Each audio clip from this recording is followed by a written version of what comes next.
אמר לי אחד המארגנים, הרב בני מחלף, אומר לי, יש לך 10 דקות לספר ככה כמה סיפורים על הרב.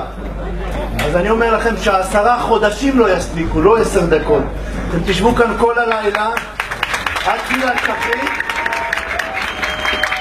אני יכול לקרוא לו מקובל אלוקי, כי אני רואה ניסים ונפלאות מדי כל דקה שאני איתו, כל דקה. בפעם הראשונה שנכנסתי לרב, אמרו לי, אתה צריך לפגוש את הרב. ואני מגיע, אני נוסע. עכשיו לפני צלמון יש שם את הכנרת, מי שמכיר. אני עוצר בצד, אני נכנס לרב כזה קדוש, כזה מקובל, הולך לטבול. טבלתי, סיימתי את הטבילה, נכנס אליו, הוא מסתכל עליי, אומר לי, טבלת בכנרת, בחיוך כזה. ואני משתומם, אני אומר לו, כבוד הרב, איך אתה? הוא אומר לי, טבלת בכנרת, והנה אני רואה סביבך גם מלאכים. בוא, כנסו, שבו. אני אומר לו, הרב, אני לא יושב לפני שהרב יושב, זה לא מכובד. הוא אומר לי, בואו נשב ביחד. ישבנו ביחד 45 דקות, הרב מדבר עם המלאכים. אני ראיתי את זה, היה שם סוהר דרוזי, רואה את ככה, הידיים שלו, הוא רואה את זה והוא מת מפחד. זה היה מחזה, אחד המחזות היפים ביותר שראיתי מעודים, ראיתי מחיי, זה פשוט היה משהו מדהים. הקדוש ברוך הוא זיכה אותי לשרת את הרב, לשהות במחיצתו מדי יום, זיכה אותי גם ללמוד ממנו תורה, וזה פשוט אי אפשר להגדיר את העומק ואת הידע. הרב מלמד אותי פרק מסוים בנביאים. הוא לוקח את התנ"ך, פותח אותו, יוצא אותו משפט שהוא אומר לי בדיוק. הוא רוצה להראות לי איזה הלכה מסוימת, הוא מסביר לי על ההלכה, הוא לוקח את הספר, פותח פק, בדיוק בהלכה. זה משהו לא אנושי. הוא פותח לי ליקוטי מוהר"ן, הוא רוצה להסביר לי משהו מליקוטי מוהר"ן, הוא לוקח את הספר, עושה ככה, מראה לי בדיוק את המשפט. זה משהו בלתי נתפס, רבותיי, בלתי נתפס. והרב פותח לי את הספר בלי לראות, אומר לי, הנה ולך, אתה רואה? כאן, תסתכל, פה. ואני משתומם, אומר, ריבונו של עולם, מה זה? לא יודע, אי אפשר להסביר את זה. בלתי נתפס, בלתי אנושי, רבותיי. אני אספר לכם פה סיפורים שאתם לא תאמינו, שעד היום חוקרים אותם. השב"ס מקים ועדות חקירה להבין איך דלת נפתחת בלי שסוער לוחץ על הכפתור. זה אמיתי. זה קרה לי, זה סיפור אמיתי. אני עומד בחוץ, הרב בתוך החדר של העורכי דין, אני עומד בחוץ להיכנס לרב, ואני מחכה שסוער יפתח לי את החדר.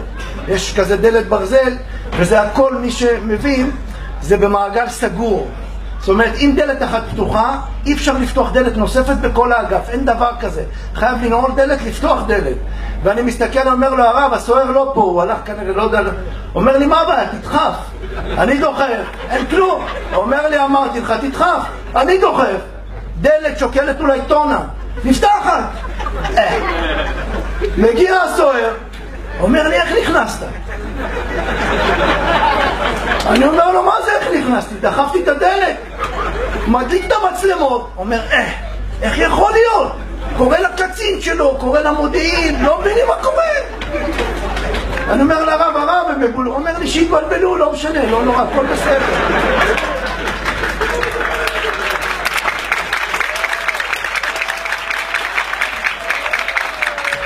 לפני איזה שבוע וחצי מתקשרת אליי קצינת האסירים של הכלא.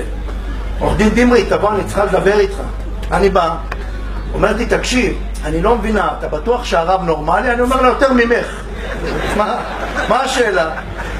אני אומר לה, למה? אומרת לי, תקשיב, כל לילה, במקום לישון במיטה, הוא יושב על הרצפה, מתפלל ובוכה. אני אומר לה, כן, נכון? הוא מתפלל על עם ישראל, הוא אומר תיקון חצות, תיקון רחל, תיקון לאה, עושים את זה בבכי. אומרת לי, אני אגיד לך משהו, עורך דין דמרי, שלחתי איזה פסיכולוגית רוסייה שתבחן אותו, רמת האינטליגנציה שלו מעבר למוח האנושי. רבותיי, הרב שיגע אותם שם, עשו לו כל מיני מבחנים, לא הבינו, בסוף הם יצאו משוגעים.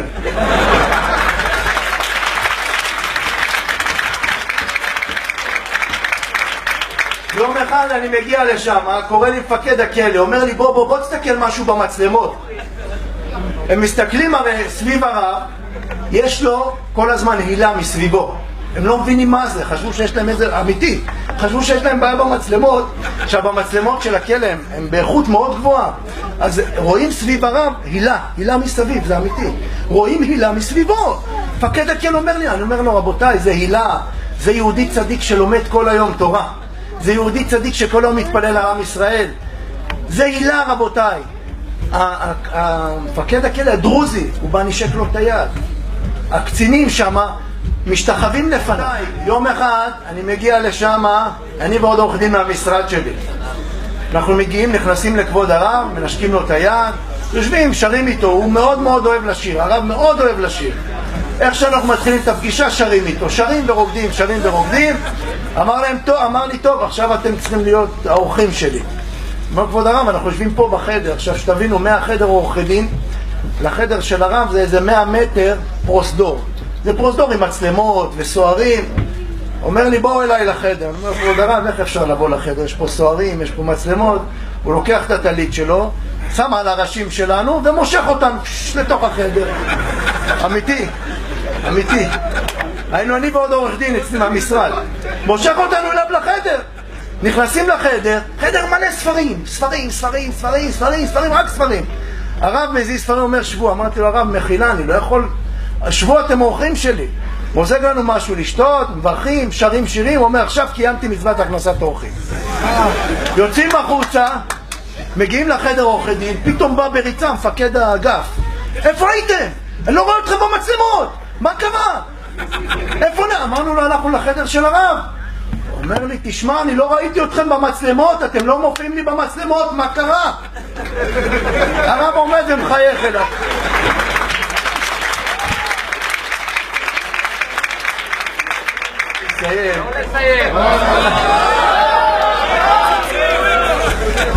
תראו, בואו אני רוצה להגיד לכם משהו. יש סיפורים שבעזרת השם כשהרב ישתחרר בקרוב אנחנו נוכל לספר אותם. כרגע אני משתדל לשמור אותם על שקט, כי אם אני אספר כאן מילה אתם כבר מחר בבוקר כל השב"ס על הרגליים, לא יבינו מה קרה להם שם. זה אמיתי, אנחנו רואים שם דברים מופלאים, באמת, אבל רואים שם דברים מופלאים.